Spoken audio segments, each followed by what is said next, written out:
Been a fun matchup. Lee versus Elise. Level 3 is so much fun. Let's get into it.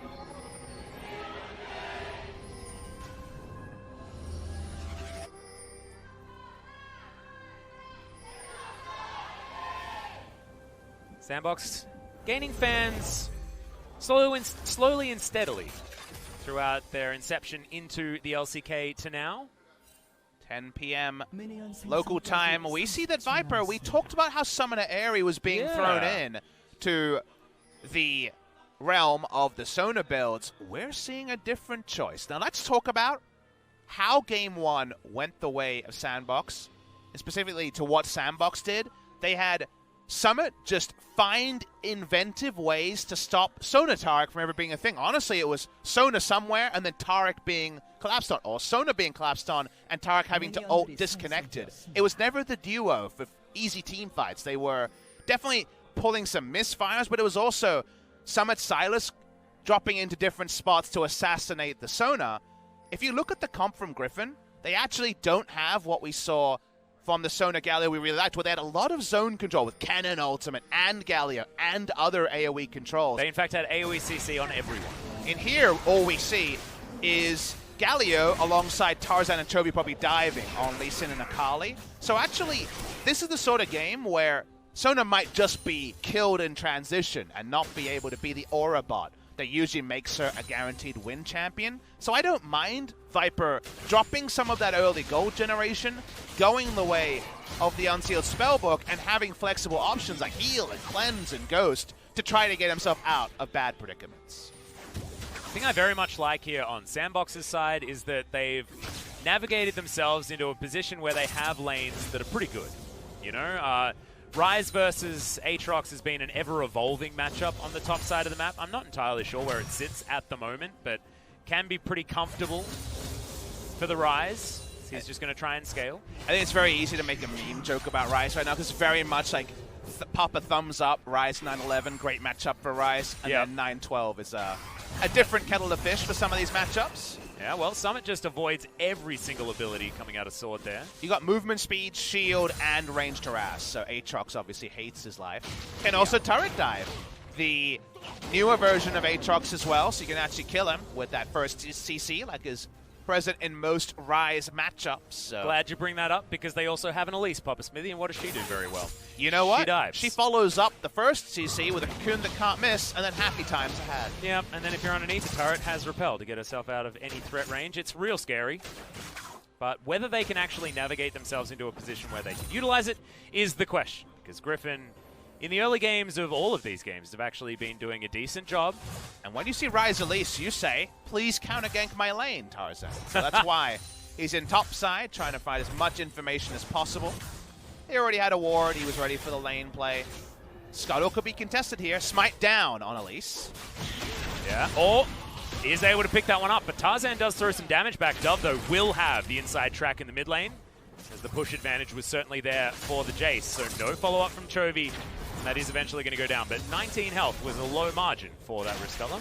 OnFleek could also make a beeline for the bot side Scuttle. Assuming his cocoon is available, he should be fancied in trades against Lee Sin. Yep, Tarzan will be dropping any access to Scuttles. He'll hit level 4, but definitely advantage over to Elise, who didn't even need to take Krug Camp for 4 and a bit. Yeah, I just love this matchup. The Elise Lee Sin is so cool because it's not set in stone with how it's supposed to go, right? Often it's about the position you are on the map, the vision that you have, the control that you have, which is why we'd often like Tarzan on either side of the matchup, right? Because he's so good at controlling the jungle.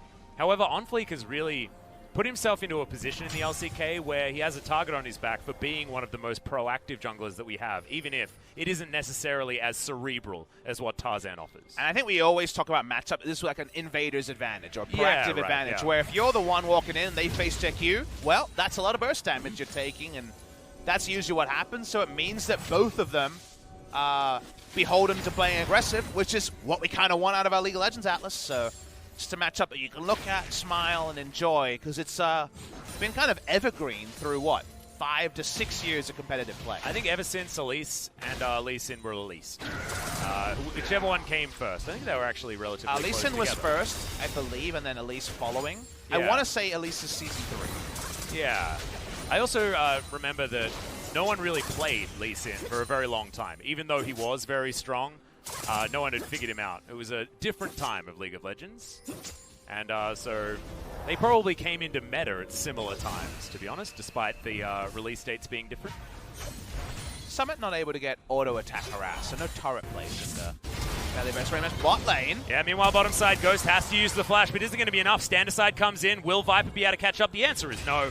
He's got a Frost Fang, not much more, so no booties to help him move forward. Song of Celerity, a little bit higher cooldown at this level. And no damage in the really early game, so unable to finish off a kill, but nice little harassment. Getting Summoner out of Ghost is not a fool's errand. It's something nice, because the next time, Lehends can get the drop with a Justice Punch. Speaking of getting the drop, it's also another time that Ghost has both his flash and teleports on the same cooldown. I swear he just is a little bit too aggressive with that button as, okay, Sword throws down the ultimate, but no one hits any buttons, and I think that Sword and Tarzan were on completely different pages. Yeah, kind of hopeful start by Sword. He pops the ult, thinking that it'll be easy for Tarzan to go forward, and everything was correct except for the ult not being there to make it easy for Tarzan to make the play and get Summit away from the turret, and even then, Summit's flash up, so good read on the map. SANDBOX knew they were top. The gank is a failed one. How about a bonanza of objectives? Except the Drake's going to take a little bit longer. Yeah, that means that the Ripstone is going to get his health back as well, so a little bit unfortunate there, but OnFleek is on a champion that's pretty damn good at taking down a Rift Scuttler. Spots to see whether there's no control wards, and there aren't any, so he's able to take his third Rift Scuttle of the game.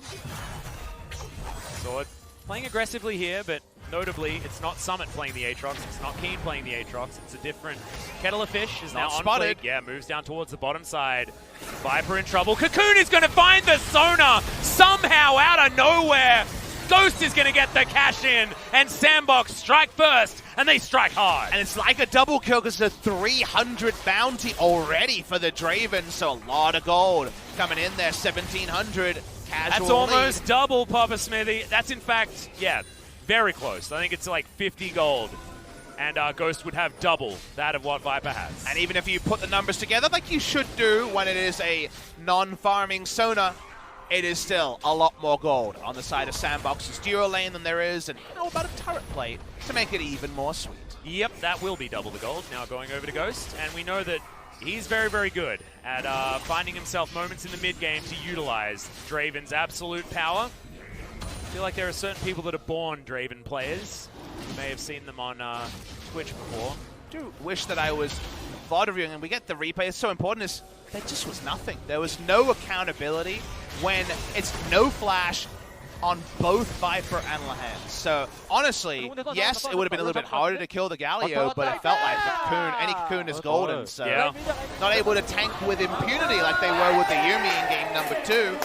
And you couldn't ask for a better result. And now Ghost says, hey, let's keep laning. I'll buy an Executioner's Calling to dunk you even harder. Yeah. BF Sword and Executioner's Calling coming in on the same back, Papa. That's beginning of the end for that lane. Just Draven things. Yeah. Now, Draven has always had kind of a queried late gamers. Here we go. Yeah, there's the kick flash, but the flash comes in just in the nick of time from Summit and denies the ability for Tarzan to put him in the bad spot. Not able to pull that one off. Don't believe it was a true kick flash. It felt like a flash kick more so on that Yeah, one. I think it might have been a little bit messed up because you do trap them in an animation. So generally, kick flash, the reason why it's so good is that you can't flash out of it. So the fact that Summit could flash means that wasn't a kick flash. I definitely think that was a late kick. Is uh-oh. Yeah, Whirling Death comes in. That's named correctly, Papa. SANDBOX are winning. This is a Tom Clench lane every time Oh, Draven God, starts yeah. autoing people. It's it's not nice to see. And Tom's even on the winning team, still Yep. clenching Yep. just because you're starting to feel guilty at that point. It's like, It's a mirror am I neuron. allowed to do this? It's a mirror neuron thing. You know, when you see Yeah, other people yeah, smiling yeah. and you can't help but smile. Yeah. Kench is going to clench in this case. Oh, God. Just stop. I think everyone's clenching. Well, OnFleek's here as well, try to dunk harder on the Sona lane. Yep, gets delivered a control ward. Is now Swords looking for Summit. Lots of damage found him. availability. Remember, there is no flash. Swords just got to get in there. Okay, the flash forward does find it. Did have to invest his flash to get there, though. With the Summoner, it was always going to be a kill there, but Summit had some nice moves. He dodged the last Q there, so always an outside got him phase chance. rush as well, almost got the right amount of distance. But it still wasn't the Jaws. The impeding Doom was always there. There wasn't much seeds of doubt. He knew it was coming, so you get the Summoner, so there will be a window perhaps you can return to. But at least a good news story for Griffin, who have a lot of headaches on the bot side. We have to point out as well that Ghost is taking Klepto, so it's insult meeting injury here on the bottom side of the map, as Ghost is just happy to get all of his autos down on top of the members of Griffin here, and that taunt is actually exactly what Ghost wanted, because he got more auto attacks and more Klepto procs. And it's one of those blind situations where you just assume Kleptomancy. It's not Kleptomancy from Viper, but I think Ghost is still, the better for the ride. Yeah. In this particular case, another turret play. I'm loving seeing punishment onto a Sona lane. It's not quite Sonataric, but this is what we were not seeing in Game 1 that they got away with, that we are seeing in Game number 3. And how cathartic is this for SKT fans and SKT in general, as we've got a fight on the top side of the map. Summit might just be dead. The Cocoon is good, and Summit has created enough distance. The turnaround is successful, but damn, it was close from Sword. And Sona's had enough. She's done. She's backed up. She's going somewhere else. It wants a trade-in on Summoner, I think. As Chovy dives in onto Dove. This is the 1v1 that you want. As Chovy is ignited, Dove now as well. Hexdrinker is activated. Chovy wanting to wait this one out. Does he land the Shuriken backflip? The answer is it doesn't even matter. But OnFleek finds the position. Tarzan's right there. And Griffin have the answers in the mid lane. Kali flexing on the Jace, even through Hexdrinker. Min-maxing damage to pick up the kill. Pre-Gunblade solo kills are always a welcome sight for a team with a Kali. Side lanes here are going to be oh so intriguing. Ryze versus Akali possibilities. Jace versus Akali looking really tricky earlier than expected. Yeah, and it was Dove actually with a lot of control in that lane early, but now without any summoner spells and without any sort of advantage anymore, might mean that Griffin can take control of Shelly. Because Abyssal Voyage is going to come in, so that is going to mean that the money that Draven has provided will turn up in time. He's actually top side of the map at the moment, as we've switched things on their heads. No one wants to have anything to do with the Cloud Drake, and that is why Shelly is going to be the point of contention. And we're already at a point, very early, 12 minutes in, where Jace really wants nothing to do with Akali, and Draven and the Tahm Kench, Viper wants nothing to do with them. So both sides are trying to dodge things, and you can do that to a point, but also the reality hits you on the head from time to time. Lane assignments are flexible, but no team is winning enough to always get the matchup they want. So it just presents a very interesting duality with what to do as you're trying to look at gold numbers, aren't you? Yeah. Don't do it. Ghost has a really obscene number. Yeah. It's obscene. I mean, he's got pretty obscene items as well. Yeah. He has all the healing, and he doesn't give anyone else any healing. Yep. That's the I get, you not allowed to have. It's a very jealous Draven right there. How about just dunking down a Rift Herald in the same lane as the Sona? What about an even more gold Draven? Yay! I like as much as cute cats. Yep. That is, the winningest Draven in the universe. Didn't actually get any plates, so never mind. Oh, that's frustrating. That's like the ultimate missing a cannon. It's also the one where you hit the perfect kick flash and then you can't get a plate, and it's like, come on, guys, what are we doing? Yeah. Well, Ghost is at least going to be able to get this one. So there's a plate available. As Griffin are going to close on in. Oh, we're going. They feel like they need 5 people. The crescendo comes down. The Devour's there in time, though, as the teleport is going to follow up. Ghost at least is able to get some speed there. Flashes out of the way of Chovy, but they've got so many engaged choices. Viper locks down that kill, and now 5 members of Griffin are closing in on SANDBOX. Infernal Chains not going to do it onto Summit, but they at least managed to kill Ghost. And they make Ghost and Joker honest, and while it's only a single kill, disrupting the hell that Viper and Lehends is in has some intrinsic reward as well. The shutdown for Viper is huge. And it's because they made the right map read. Everyone could bail out and come top except for Dove. He had to come up the honest way, no teleport on this Jace. The all room top side, they interrupt what seemed like just another stacking of gold onto Ghost. Nice moment from Griffin, even if it doesn't arrest what is still around a 3,000 gold advantage for SANDBOX. Yeah. Ghost goes back, gets himself an extra pickaxe to augment this build. See what item choice it's going to be, most likely the Infinity Edge, as we have a look at this one once again. I was daring to believe as Joker got the Devour in and it was a good flash from Ghost, but there were just too many different moves. And with all their vision, no answer to Jace just having to slowly hike his way to the top lane. So nice play from Griffin, much smoother from Tarzan. That Lee Sin play. The items continue to roll in though, and it feels like oh so early. It's going to be Zonia's to complement the Gunblade that was done nice and early. Yeah, and despite that play actually working out very, very well, you can see SANDBOX 5 plates on the bottom side, 3 plates on the top side. They still have themselves a pretty great position as Viper. Oh man, he's very close to having that Crescendo back available again, but the Sona has to be careful. She's in 3 auto attack territory from Ghost at the moment. So and even the W doesn't help. So how does SANDBOX win the game from here is a very pressing question. With their Ignite Jace, they have to group around the Jace, not teleport Jace to play side lane. And they have to just siege from all the threat that Jace and Draven autos does. And then try to catch people in transition. Something like the Elise Cocoon or the Rise can catch people on flanks that can make an honest man out of anyone. So because of that, I think that's the game plan SANDBOX needs to follow. Because even with an Ignite advantage, no advantage over Chovy, both of them have Ignite, but even in this scenario, short of a Maw and a GA, you're not liking this 1v1. Well, Chovy, very intelligent play on the bottom side of the map, not going to push up, even though he saw that minions were being taken down on the turret. That is a big win, actually, for Griffin, as that whole minion wave went begging. Chovy now looking for OnFleek as well. That is insult to injury, as he has to go into his stopwatch. Flash is available. He's going to use his Repel to buy time. And the Abyssal Voyage will save the life of his jungler, but has it spared the blushes is the real question. Enemy team uses resources, Griffin uses none, and gets top lane turrets. So I think overall, yes, blushes are baited, but they're still there. Under the surface, the makeup's not hiding those ones. Nice pushing in the bot side.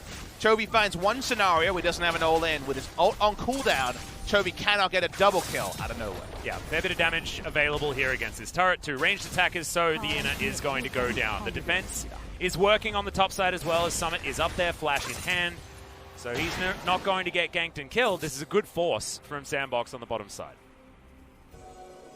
So interesting. The game is very finely poised between the two. Ghost is strong, but Akali, Lee Sin, Aatrox is a trio that should be able to kill Draven, or at least zone him out of a fight, unless the Draven is comically far ahead, or someone face checks the point-and-click CC from Rise and at least follow up, and they get the first kill from there. So there's certainly potential here, and even if Draven's not the dive target, remember, Kali Lee Sin can just get Aatrox that reset, and there probably will be a lot of ability to just try to ignore Draven and continue to clean up from the first kill and that unkillable Aatrox on the back end. So Griffin do have some flexible options, and while Draven's strong, he's not ridiculously fed just yet.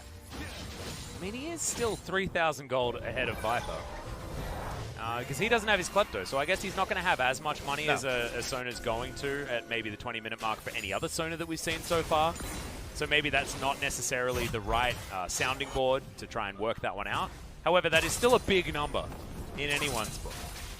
It means that some of those sticky situations Viper found themselves in, he'll have an extra summon to try to evacuate.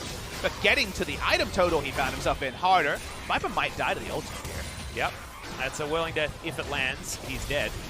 As there is, in fact, the Executioner's calling. Cocoon lands onto Lehends. Not going to be able to Justice Punch out of that one. Does go golden. They need to finish with this turret, as Lehends is going to go down. But no more members of Griffin go in the process. The taunt was decent to stop any follow-up. And grouping around the Jason, looking for more. Tarzan going to get his way out. Griffin trying to 1-3-1. It's 1-2-1 at the moment. It's 2 turrets in the mid lane, and no sign of SANDBOX stopping. Yeah, and that's why we talk about non-committal CC being so powerful. You've got Rune Prison, Cocoon, all of these different buttons, and they're paying dividends now at close to 20 minutes into the game. Griffin, Inhibitor dead. Griffin have to fight. They have to find a team fight win here, otherwise they've been split to death. Well, Tarzan still waiting for that resonating strike as they all converge. This is a huge pincer move, but Chovy a little bit too early. SANDBOX staying grouped. OnFleek going to go up into the air as they all dive back down again. Are we going to have the option here as Heroic Entrance does come down? Ghost trying to get the 1v1 off onto Chovy. Will have to flash to get back over the wall. The auto attacks are there. Summit is in the fight, but Ghost is down. That is the main target they're looking for, and the Rise is going to die in the end. Joker evacuates with the Abyssal Voyage, and will get out of this one. It's a lost fight for SANDBOX, but have they done enough damage? They've done so much damage given the timer, but actually the clock striking 20 almost just gave Griffin a free Baron after their first Team 5 victory. Griffin was split to hell, but SANDBOX go into the tall grass as a group. They bring friends, like you should. Pokemon taught us this. Yep. They come in as a 5, and yes, eventually they're going to have to pay some inroads. Ghost has his overshield, but it is a free farm Chovy in order to clean up the kill. When Draven dies, it could be the worst case scenario, but Joker getting out and there being 3 alive, including the jungler, means there is no Baron to punish after all for Griffin. It was really nicely done. Now Ghost does have his Infinity Edge completed, but no other crit items, so not exactly the highest value Infinity Edge at this stage. Still needs a little bit more before he gets there. You can see Null Magic Mantle. He wants to make sure that he stays alive against Chovy, and also might be building towards that QSS, although might get a little bit more value out of something like a Hex Drink at this game, based on the fact that he wants to have that Lifeline passive as well as the Magic Shield. Wouldn't mind that one either. Not a lot to QSS, apart from the Crescendo. QSSing the kick is a possibility. That's true, so you can flash. That's a very possible scenario, but I kind of take your point. A bit of magic resist right now is a good way to occupy an item slot, that's for sure. Probably didn't have gold for a stasis, so no stopwatch just yet. I think stopwatch is probably the way to go. Ghost pushes up. Magic resist interacting with the overshield. There's something not to be missed there, so we'll have more health to make magic resist a decent stat. We talked about grouping with the Jace. You can see how effective it is, even with the minion wave being cut by Chovy. The thing that's really interesting here is that now there's even extra pressure on SANDBOX to play aggressively and play up in their lanes, because now there are super creeps parading towards the Griffin base, which is just free gold that they can pick up from safety every single time. They can stall if they want to, and SANDBOX have to force to make sure that they can't. You see pressure, I see incentive. Glass half full says, let's round warp in and blow up the Baron. Unfortunately, they did it right on top of a Griffin ward. Yes, they're not going to know exactly where they were. However, that's a hell of a lot of damage. And I don't think Tarzan's going to get there in time. Whirling Death does a lot of work, in fact, on the back end as Tarzan looks for it. Doesn't quite find it, though, and he's going to go down solo. OnFleek grabs that one. Crescendo whiffs entirely, as Chovy is at least creating some ruckus. Does land the Shuriken backflip, and now Lehends finds himself in the complete wrong place, and Griffin are in shambles. No Baron and no people on the map to defend. Chovy dies as well. We're very close to ace territory, as it's just Viper and Sword to try and help this one. And there's no inhibitor in the mid lane. No. This could just be the game. They're going to go for it, Atlas. They might be able to end it here. Griffin all over the shop, Sword trying to keep him alive. Yeah, he does have a lot of AoE. Can he get that first kill to get the reset? The answer is no. Summit just murders him with that last overload. The fadeaway jump shot as Summit's now tanking up the turret. Doesn't fall down, which is important, as Tarzan once again not going to find the hero play, and Summit have done it. Sorry, SANDBOX have done it. That's a Freudian slip if ever I've heard one. Nexus goes down. SANDBOX topple Griffin in a beautiful way towards the end of that